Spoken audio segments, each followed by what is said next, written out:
Sachal news net work کی videos میں خوش آمدید۔ ناظرین، ویڈیو سے متعلق اپنی قیمتی رائے کا اظہار کمنٹ باکس میں ضرور کریں اور چینل کو سبسکرائب کریں۔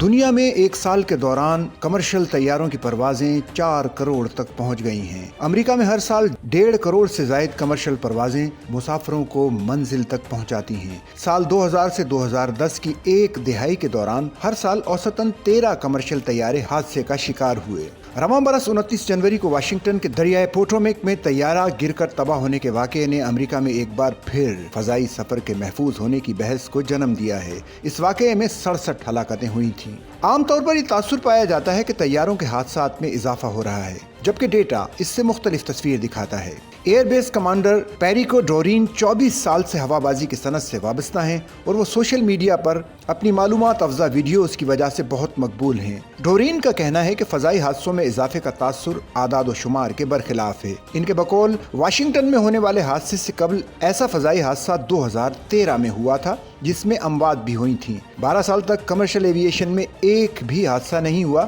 جس میں IADA یعنی انٹرنیشنل ایئر ٹرانسپورٹ ایسوسی ایشن میں شامل کمپنیوں میں سے کسی کا نام آتا ہو۔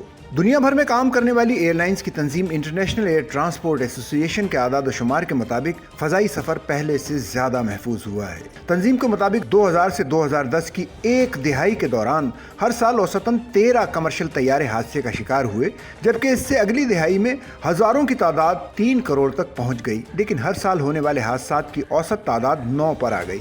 سال 2020 کے بعد شروع ہونے والی دہائی میں دنیا بھر میں کمرشل طیاروں کی پروازیں 4 کروڑ تک پہنچ گئیں، جن میں ہر سال حادثات کی شرح 4.4% رہی، جبکہ 2023 میں ان 4 کروڑ پروازوں میں سے صرف ایک پرواز حادثے کا شکار ہوئی۔ ڈورین کہتے ہیں کہ اگر دنیا میں کسی ایک انڈسٹری نے اپنی سیفٹی بڑھائی ہے تو وہ کمرشل ایویشن کی صنعت ہے۔ فضائی حادثات بڑھنے کا تاثر پھیلانے میں سوشل میڈیا پر ایسے واقعات کی گردش کرتی تصاویر کا بھی اہم کردار ہے، اور خاص طور پر موبائل کیمرے عام ہونے کی وجہ سے شاید ہی کوئی حادثہ ایسا ہوتا ہے جس کی تصاویر اور ویڈیو سامنے نہ آ جاتی ہوں۔ ڈورین کے مطابق 9/11 حملوں کی بہت کم ہی تصاویر ملتی ہیں کیونکہ اس وقت ہر کسی کی جیب میں کیمرہ نہیں ہوتا تھا۔